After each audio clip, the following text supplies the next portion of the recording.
Hey, this is JC and we are back. I hope everything is back to normal. Do let me know if everything looks fine and sounds fine as well. And hopefully we can get back onto track. And once again, go ahead and refresh your screen. And that's what actually I'm typing, refresh screen. And hopefully we can get to this. I'm so sorry. These are technical glitches, not totally in my control. I will have to check with my Wi-Fi provider to see what's going on.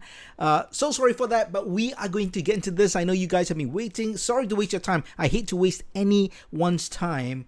But go ahead. We have started once again. This is a brand new feed, so I need you to hit that like button once again if you're watching this, just to know that we're all back and good.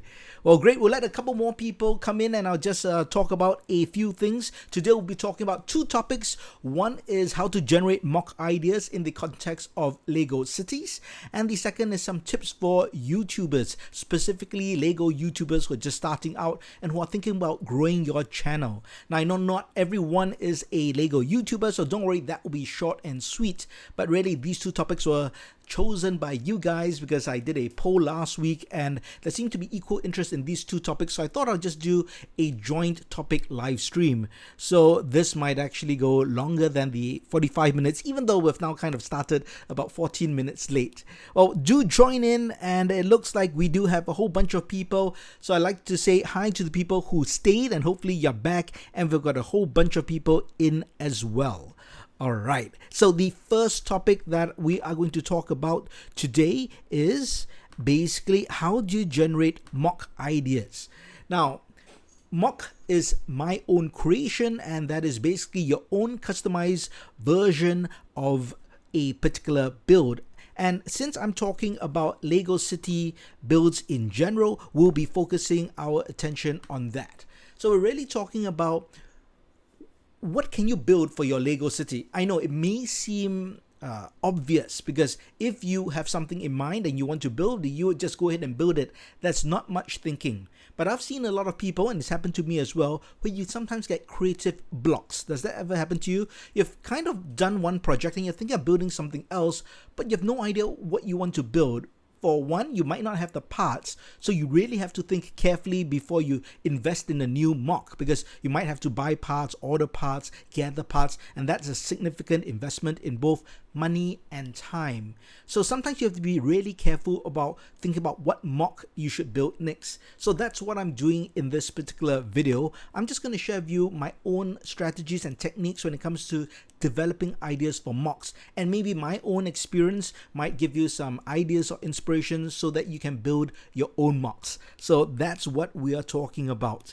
So I've actually got 6 tips for you, and tip number 1 is basically, what does your city need? And that's pretty simple. What does it need? Do you need a police station, a fire station? Do you need a detective's office? Do you need a bank? Once you know what you need, you know what you want to build. So obviously this is the most obvious. But sometimes it's not that obvious. We generally start off with normal sets. So we would buy official sets, but when you get to mocks, which are my own creations, you have to figure out what you have to buy or what you want to build. So for example, at one time, I needed a post office. So that's something I needed. So that's something I built. Another time, Annie wanted to build a house, and this was supposed to be a modern house. So she went about building this modern house that you see in front of you. And finally, I wanted a new hospital, but because I have a small city, I didn't have space for a full-fledged hospital, so I built a medical center, and that fulfilled a need. So obviously, this seems really obvious, right? You build what you need, but that is the first thing you want to do. You probably want to prioritize as well. So write down the things that you really need, because sometimes it's not just about not being able to think what to build. Sometimes you have just too much choice. Actually, I think that's that's what a lot of people face as well. They have so many things they want to build, but they do not know what they should build first. So write down your top 5 must-have builds in your Lego city and just label them 1 to 5. And then go through each one and see which requires the most effort, and if it's possible for you at that particular time to invest in order to create that particular mock. So that's my tip number 1. Tip number 2, very simple, is build around existing sets. So what you can do, you can expand upon an existing set that you might have. You can look at a small set that you really like and think of a way to build around it. And one example is my recent fire station mock. I always wanted to build a fire station, but there wasn't a fire truck that I was truly happy with until the recent 2019 fire truck came out. And then that immediately gave me the inspiration to build around it.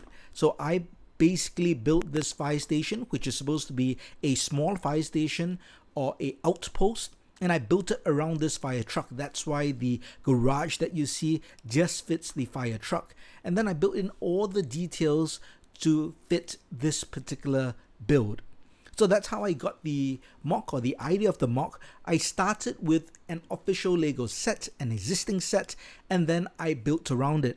So consider what sets you like. They could be smaller, they could be vehicles like mine, they could be a smaller set like a 3-in-1 creator set, and then you can think how you might actually build and expand upon it.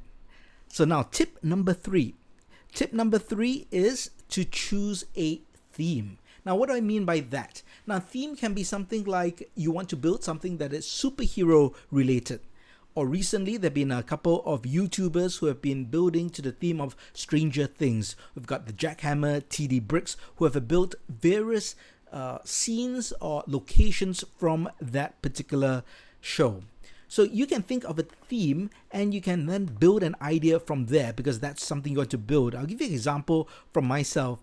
I wanted to build something that was steampunk. I know it seems very strange, right? But there are quite a few people who like steampunk stuff. I'm not a huge fan, but I thought it'd be interesting, or at least a challenge to build it.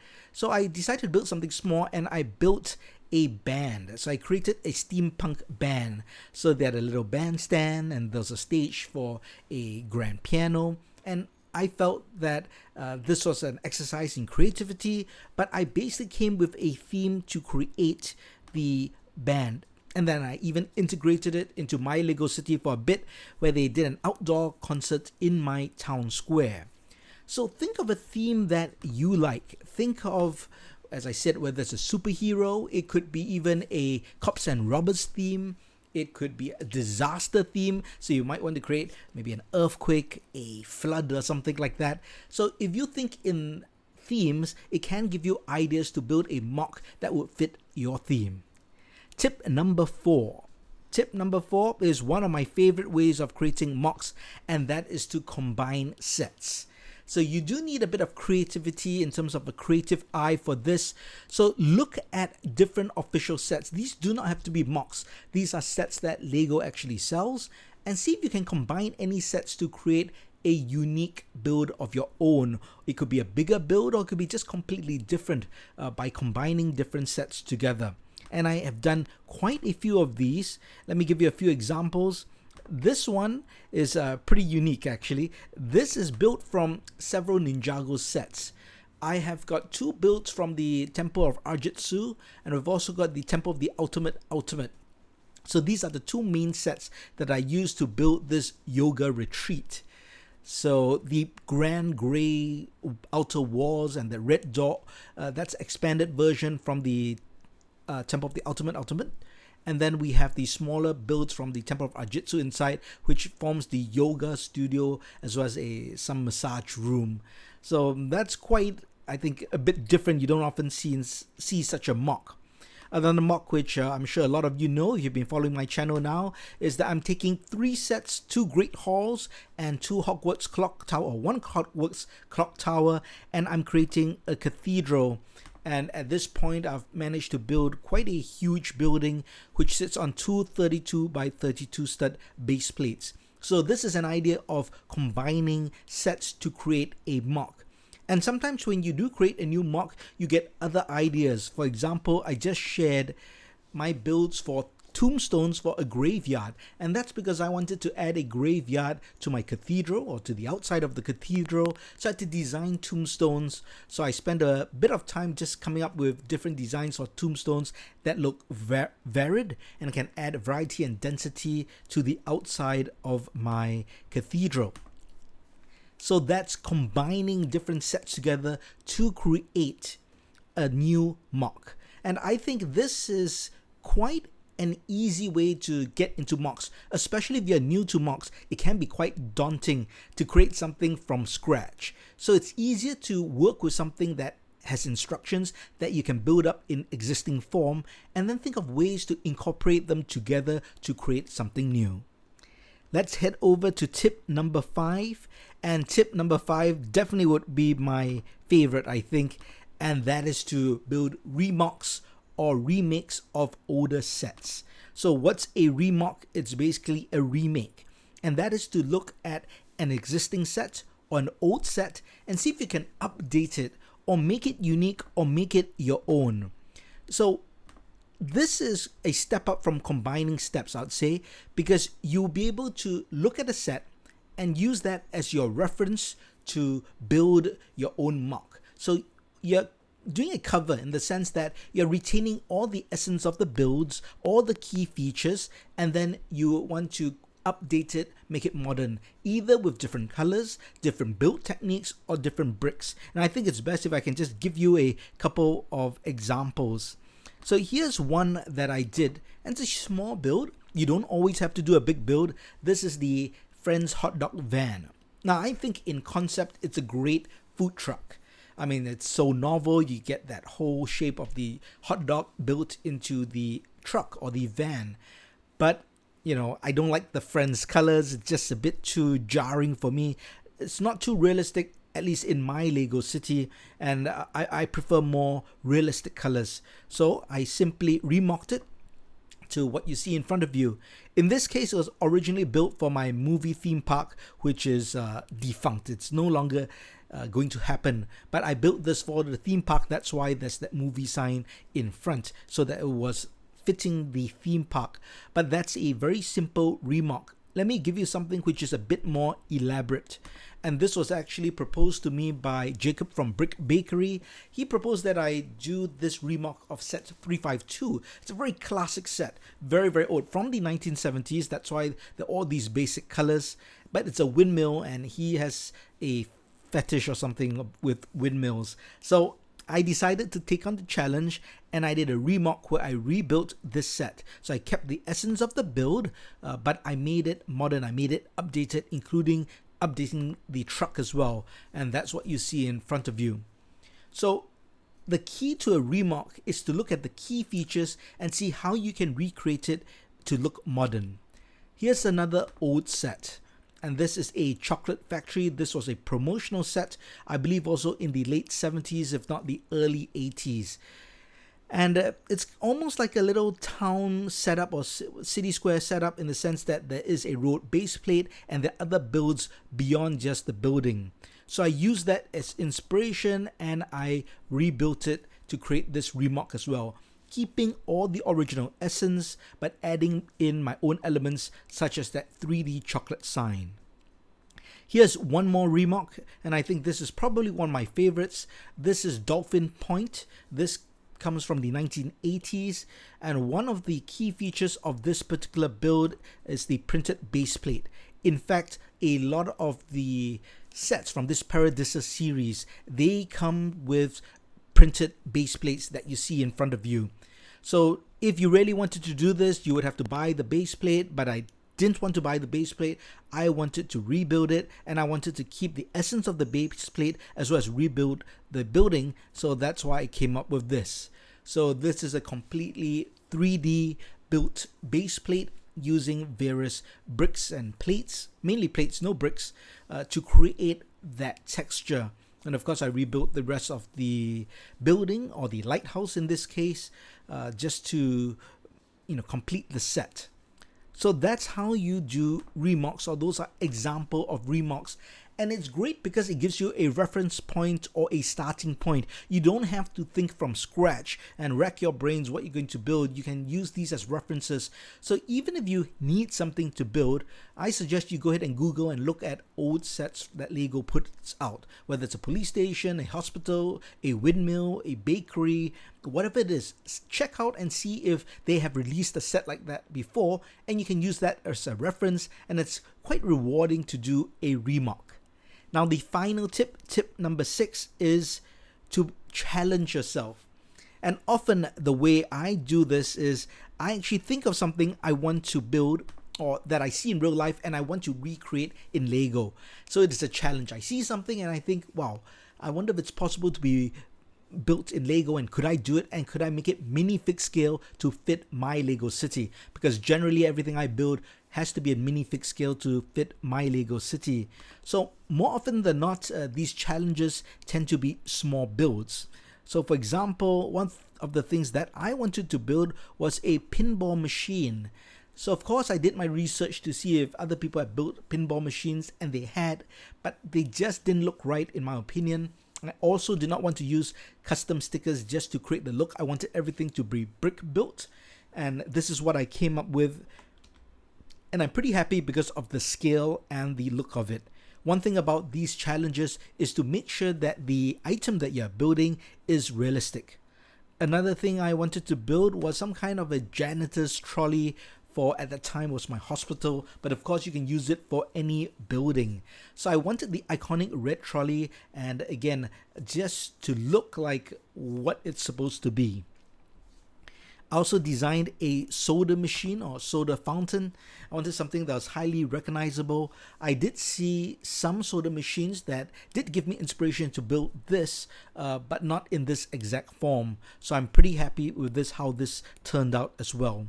And finally, because I was building lots of interior decorations, so I was thinking, what could I build for the inside of an office? So I came up with a variety of small builds that would fit into an office space. So that's basically the challenge I put to myself. So that's one way you can go about it. Go around looking around your house, looking outside in real life, and see if you can recreate something in LEGO. One tip though is always to do the research first and then see if you can recreate it, because sometimes someone might have already built it and it's the best possible version. Then in that case, you either could model after that build or make your own modifications, or just take that particular design.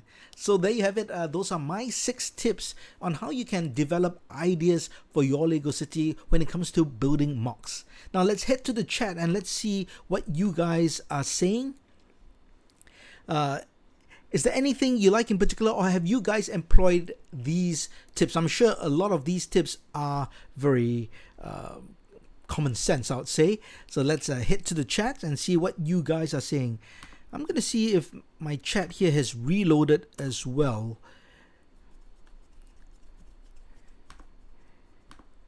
All right, AX Bricks 82, thank you very much. Mahan, Chubby Bots, great to see you guys here.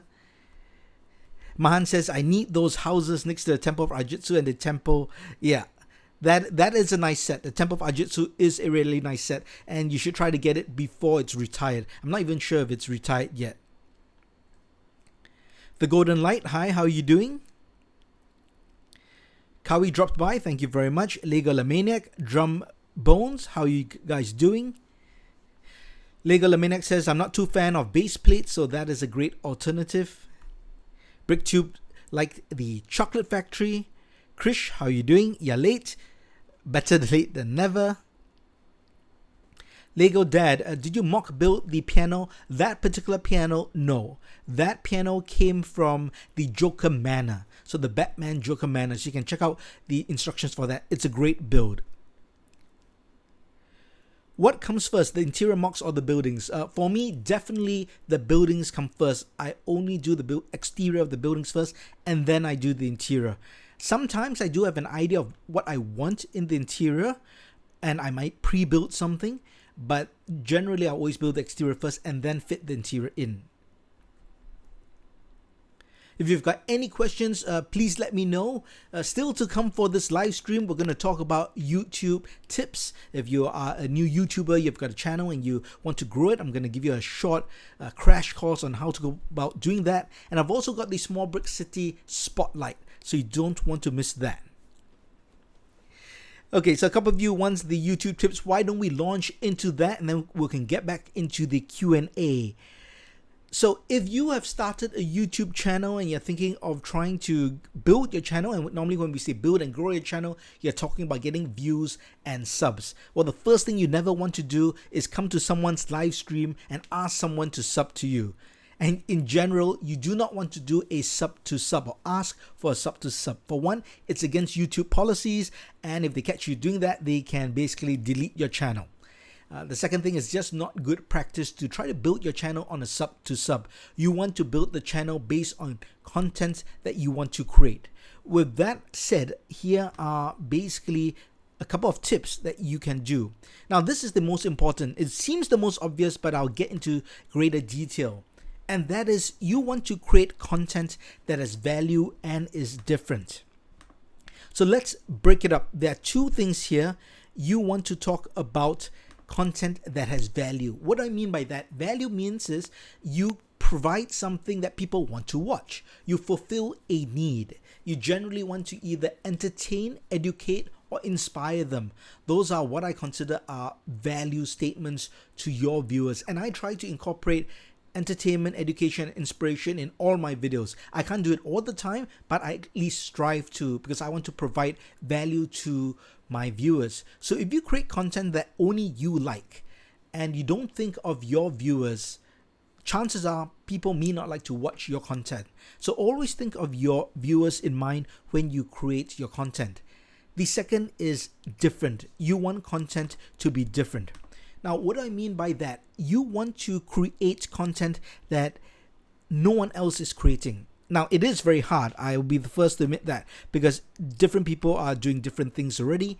So you want to, at least if you are going to do something, let me give you a simple example of reviews. If you want to do a review, make sure you add something different that no one else does. If not, you add no differentiated value, because there are probably other bigger channels who are doing the exact same thing. And if people already have one source to get reviews, why would they switch to your channel and watch your video unless you offer something really different from a different perspective? Or maybe you've got a personality which makes it really good, or you do it in a language that no one is doing it. So you need to find some difference in your content. If not, it's very hard to grow. Now let's have a look at the next point, and that is consistency. Again, this seems obvious, but YouTube rarely rewards recency. You might have come across some channels who seem to have tens of thousands of subs, but when you look at their viewership for in recent time, they may have only a few hundred views, which seems very strange when they have so many subs. And the reason generally is because they haven't uploaded in a long time, like they haven't uploaded in 3 to 6 months, maybe even a year. Now, once you do that and you don't have recent or regular uploads, YouTube sees this and sees your channel as inactive. As a result, they don't expose your channel or your videos to people. And when I mean expose, that means when they put it on the related videos or they put it on recommended watch videos, your videos will not come up because they see your channel as inactive. So what is regular? Well, regular means, I would think in terms of YouTube standards, they want it as regular as possible. But of course, that is not practical. But if you could do at least once a week or at least once every 2 weeks and in a regular schedule, YouTube's algorithm will pick this up, and so they realize, well, like clockwork, you upload everything every Thursday or every second Friday of every month, and it tracks this. And after some time, they realize this is an active channel with an active schedule, and they'll start exposing your video, and that gets you more views, which will lead to more subs. So always have regular content. And the third and final point, this gets a bit technical, but I thought I'll share it because it's important, and that is watch time and audience retention. They're two different things, but they are related. Watch time is basically the amount of time that is chalked up by viewers. It used to be views that were the focus for YouTube. Back in the day, and I'm talking just as little as maybe 4 years ago, even 3 years ago, YouTube cared just about views. As long as you racked up the views, your channel would grow. But that all changed, and that affected a lot of channels, especially the clickbait channels. And that's the real reason they did it. They wanted to eliminate the clickbait channels. They wanted real quality content. So they put the emphasis on watch time, meaning they wanted people to actually chalk up the minutes on your video. And if they did not watch and they just, if they clicked your video, it counts as a view. But if they went away after 10 seconds, that wasn't registered originally. So now they track the time, and only if you build up good watch time do they expose and reward your channel as well. So how does this affect you, the creator? If you create just 30-second videos or 1-minute videos, you probably will not chalk up enough watch time to get good exposure from YouTube. Because your videos are very short, it will take you a long time to chalk up a significant amount of watch times. Let me give you an example. Monetization. To get monetized, you need 1,000 subs and you need 4,000 hours to qualify for being monetized. 4,000 hours is a lot of time. And if you just have 30-second videos, you need thousands of videos just to make up that watch time, assuming everyone watches your 30-second videos. So YouTube is encouraging you to create longer content, but it has to be quality. Let's say you create a good 10-minute video. That's great. YouTube will love that. But if you create, let's say, a 20-minute video which is boring, which is self-indulgent, or doesn't offer any differentiated value for your viewers, they would switch off after 30 seconds. And that doesn't work for you as well. And the reason is because of that second point I had in that slide, and that's audience retention. What does that mean? That means how long do people stay on your video? YouTube takes notes of this. If they find that in a 5-minute video, people stop watching after 30 seconds, this actually sends a negative signal to YouTube. It tells them that people have no interest in this content, so they will not expose it. If you have a 10-minute video and people watch up to 8 minutes, that's very high retention, 80%. YouTube will be signaled and they'll be told that this is a really popular video, and they'll expose it to get more people to check it out. So what's a good audience retention? About 50%. If you can get 50% of your audience to watch 90% of your video, that's extremely high. But that's the target. You want at least 50%. You would find that most people, if they don't have good quality content, it hovers about the 10% mark or lower, which isn't very good. That means only 1 out of 10 people watch a video of yours in its entirety. So all this is important, and you need to think about these things if you want to grow your channel. And I should talk about watch rate first. What is watch rate? So this is a troubleshooting tip. I know it says number 2 here, but that's because I didn't change the slide. But ignore that. First, I'm just going to talk about what is view rate. View rate means what is the normal rate of exposure that YouTube will give to your subs. And generally, as just a general rule, it's 10%. So if you have 100 subs, they would generally organically expose you to 10 people. And if these 10 people signal to YouTube that this is a great video, they'll expose it to more people. Likewise, if you have 1,000 subs, you can expect 100 views as organic views, and then the rest depends on how good your video is and the other things that I mentioned, watch time and audience retention. So if you have 10,000 subs, you get 1,000 views organically. And the like rate is basically what you expect people to like your video. Also about 10% for a normal video. So you have 100 people watching it. 10 people would generally hit your like button if it's a good or normal to good video. If it's great, of course, that like number will go up. But if you get a lot of dislikes or equal number of dislikes to likes, that may mean or signal to you that people don't really like the content. So that's pretty good because that gives you a signal of what people like and what people don't like. So that's something for you to take in mind. Now I'm just going to end this segment by giving you 2 troubleshooting tips. And I know that this is what a lot of people are thinking about.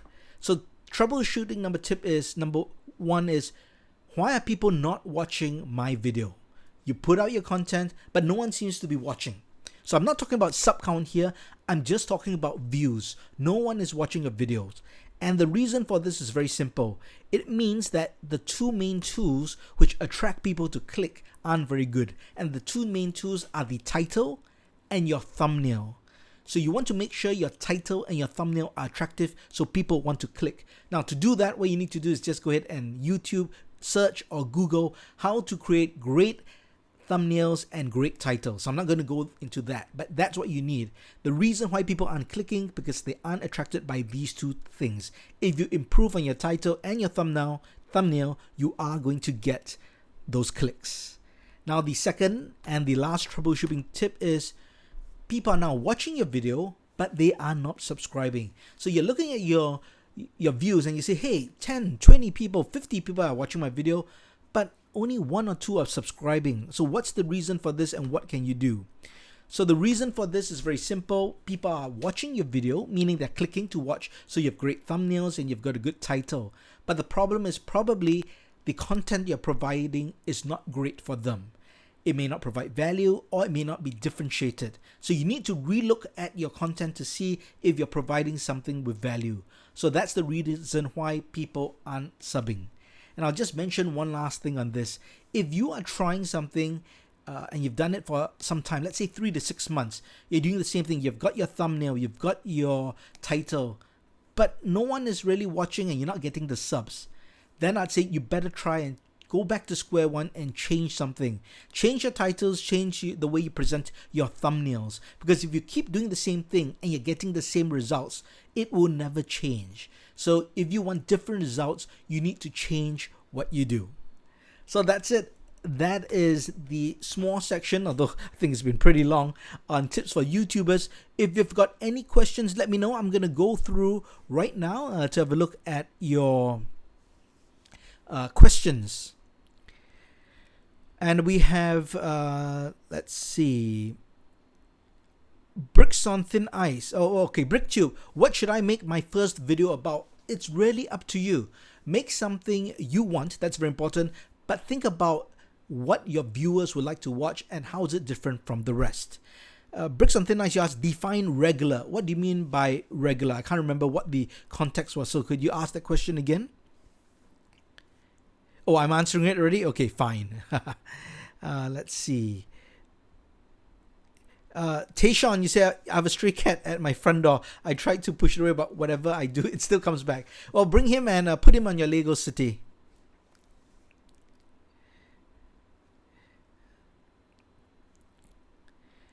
Lego Lamaniac says, I'll double the amount of cats in my videos. As we know, the only thing that matters is the amount of cat percentage in the videos. Yes, I agree. More cats, you get more likes.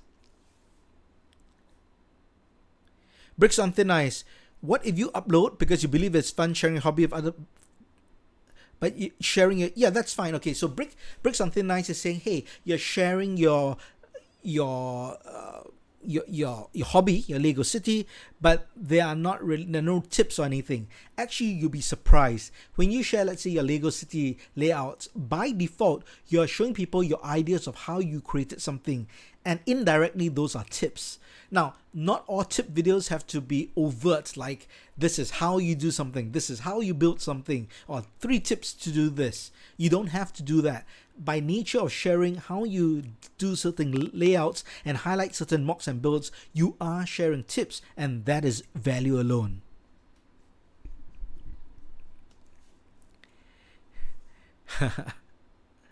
Mahan says, can you stop turning on and off your electricity when you're streaming?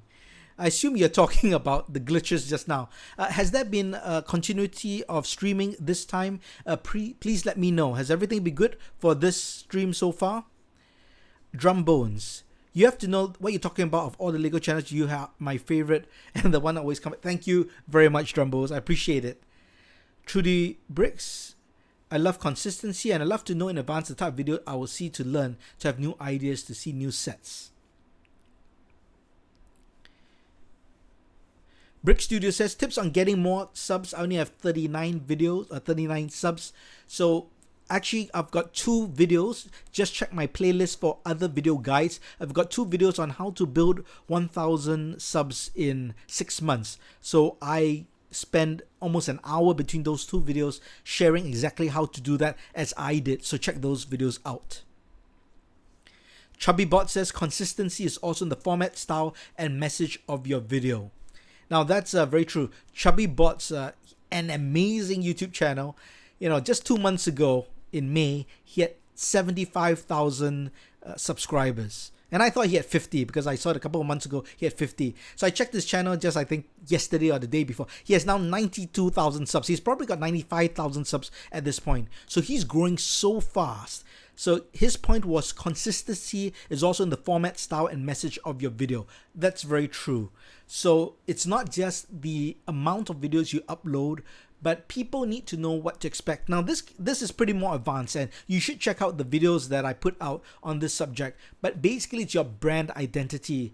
When you talk about a brand, you think about a company or a personality. You know what to expect from this person. For example, Small Brick City, you can expect what you're going to watch when you see the thumbnail or the title. I have different series that I do, like building a mock from start to finish, or I showcase a remock or original mock.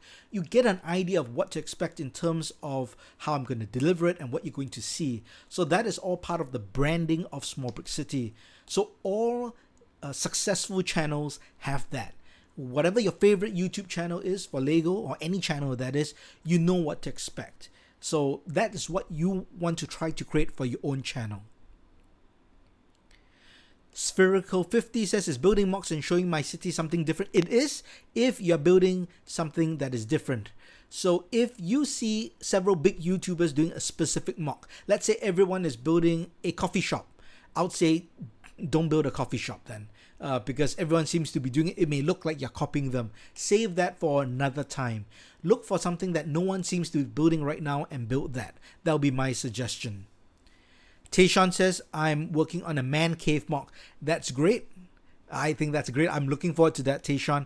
Now, Tayshawn also does great mocks. I do suggest you check out his channel as well. Hi, Alex Bricks. He says he's almost to 50 subs. 9 more. Congratulations. Alright guys, tell you what, I'm going to now do the Small Brick City Spotlight. This is basically something I think is interesting and I spotlight. Sometimes it's my own mock, sometimes it's not. And today it is not my own mock. It's nothing got to do with me, but it's the spotlight, and it's actually the upcoming Lego idea project, and that is the Treehouse. And the photo you see in front of you is from the original design submitted to Lego, and I think it's pretty cool. I remember seeing this in 2017 when it was first uploaded, and I noticed it got to a couple of thousand subs pretty fast. It does look pretty good. I'm not sure why I would put it in a Lego city, but in its form I thought it was pretty good. Recently there's a leak of the image or the official Lego set, and I believe it's credited to aclego.03. That's what I tracked down on Instagram, and here it is, a side-by-side comparison, and you can have a look at it and share your thoughts, but I'll share my thoughts. My first thing is, you can see there is the essence of the build, but it seems quite different in my opinion. And remember, this is a low quality photograph. Let's talk about the color first. It could be that just due to the color tone of this photograph, it looks much lighter than it is. But I actually do not think so. I think it's actually a lighter brown than the original build. I think it's a combination of regular brown with some Noga or flesh colored and light tan mixed in. And then there's some dark brown, but not much. If you're a Lego expert with colors, please let me know what you think in the comments. Do you think it's exactly the same color as the original, or do you think it's lighter?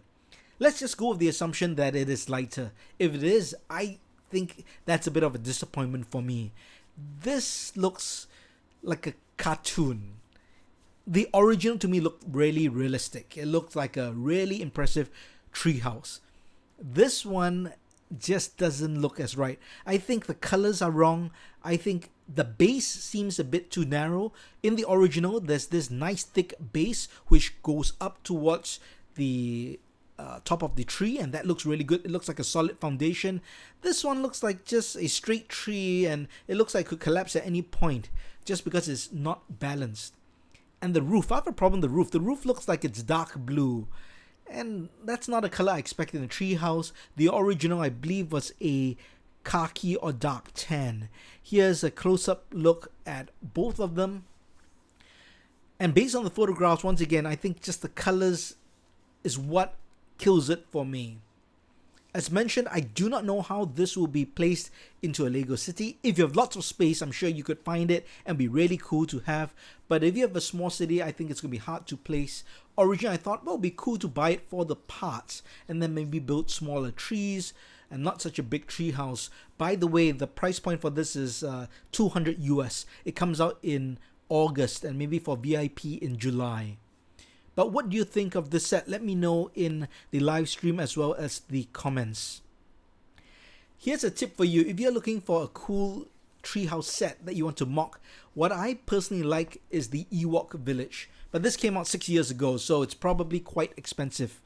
But it's closer to what I imagine a treehouse would look like. You don't have to use the full set, but you can see if you're to use that single tree trunk by itself, that to me looks almost better than the Lego version of the treehouse. But with the Ewok Village, you get quite a nice setup. What it does lack, in my opinion, of course, is more leaf parts, but that can be easily added on and mocked.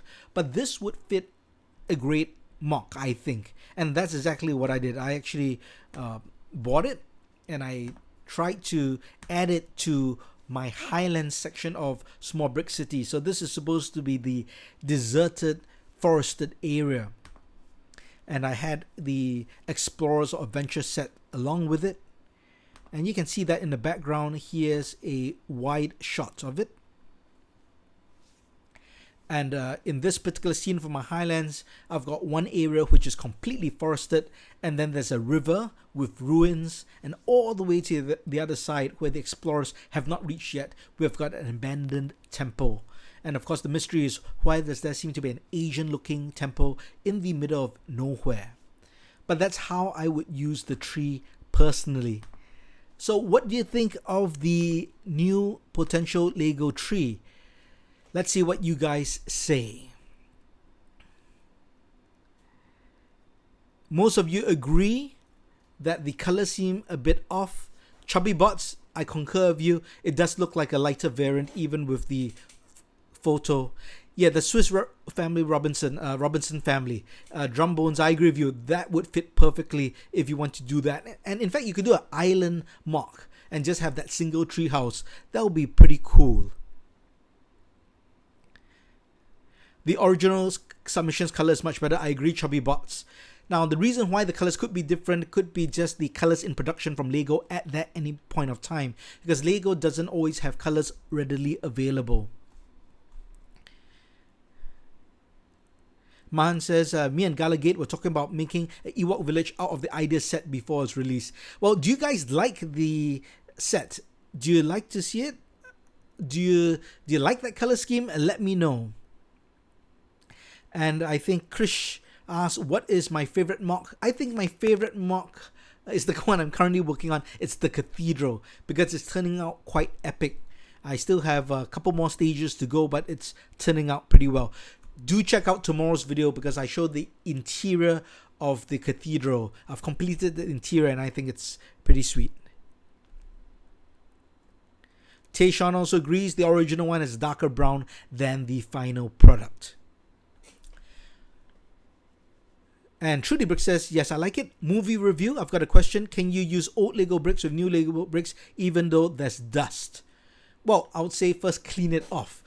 You do not have to worry about the clutch power because the design, the basic design has not changed. You can always stick old bricks with new bricks. And the people who have done video comparisons with this and tried to do tests, they stick. But if you have just cleaned it off, use a vacuum cleaner and use a damp towel. That's how I do it. Tayshawn says, you're thinking of doing a Lego City update today. What do you think? I'll say go for it. People do love Lego City updates, so I'll say do it. I'm supposed to do mine soon, but I have to finish my Cathedral first. I'm traveling a lot in the next couple of weeks, so we'll see how that goes. Drumbone says JC's favorite mock is the one he just finished and the one he's going to start on next. Yes, it's exactly true. And I've said this before. It's just like what Jerry Seinfeld said about when people ask what's his favorite joke. And it's basically the one that gets me to the next one. It's just like asking you what's your favorite breath of air. There's no favorite breath of air. It's basically whichever gets you to the next. So the last one and then the one that you're going to take. Where am I traveling to? Basically in Southeast Asia. All right, we've got a little visitor. Come here. Say hello. This is Nico. Yes, Nico, you're on camera. Do you want to say anything? You like the Lego City? Nico likes to chew Lego bricks. Yes, Mahan says, my favorite mock is the USC toilet mock. Yeah, no, actually I should build a collector's edition of the toilet mock. Trudy Bricks, how many hours you work on bricks? Depends how much time I have. But I would say easily a day I work 2 to 3 hours on my mocks. Sometimes I don't have time. I might skip one day, but maybe 2 to 3 hours. If I have time, I think I've worked 10 hours in a day. Mahan says, I'm building Harmony Town from the Lego Movie 2. I look forward to that. I assume that's the one where all the DC superheroes live in the neighborhood. Is that Harmony Town? I have no idea what Harmony Town is, but I assume it's that residential area. The Golden Light says, I like to see JC build a car mock. I'm not really into vehicles, but maybe one day I'll try. Builder Blue says, my puppy chews my bricks too. This guy's not a puppy. He's already, how old are you? Almost 2.5 years old. Yes. Yeah, it's Collector Series. UCS. Yeah, that's right. Okay. So this guy would chew bricks. It's very funny. He would chew bricks if the Lego brick is on the outside of my Lego room. So if we have Lego bricks on the outside and the cats will work with him, the cats will swipe down a Lego brick, then this guy would chew it up. But if it drops in the Lego studio, he knows that he's not supposed to touch any Lego bricks in the Lego studio. So he never bites anything in the Lego studio. Alright, so Bricks on Thin Ice says, I'm going to do a street update. I look forward to that as well. Well, guys, thank you so much for joining in this live stream. Nico, thanks you as well. Once again, please like the stream, whether you're watching the live stream or the replay. And I hope to see you next week. I think we've solved the internet problem, so don't worry about that. Thanks once again. I hope you enjoyed today's topic, and do check out my community tab. This week I'll be asking a poll or some kind of question regarding next week's stream, so please let me know. Well, you guys are awesome as usual. I'll stay on the live chat for just a bit more, so if you'd like to ask any questions, please do so. As usual, thanks so much for taking part. Thanks so much for watching, and check out some of our videos before you go. Talk to you soon.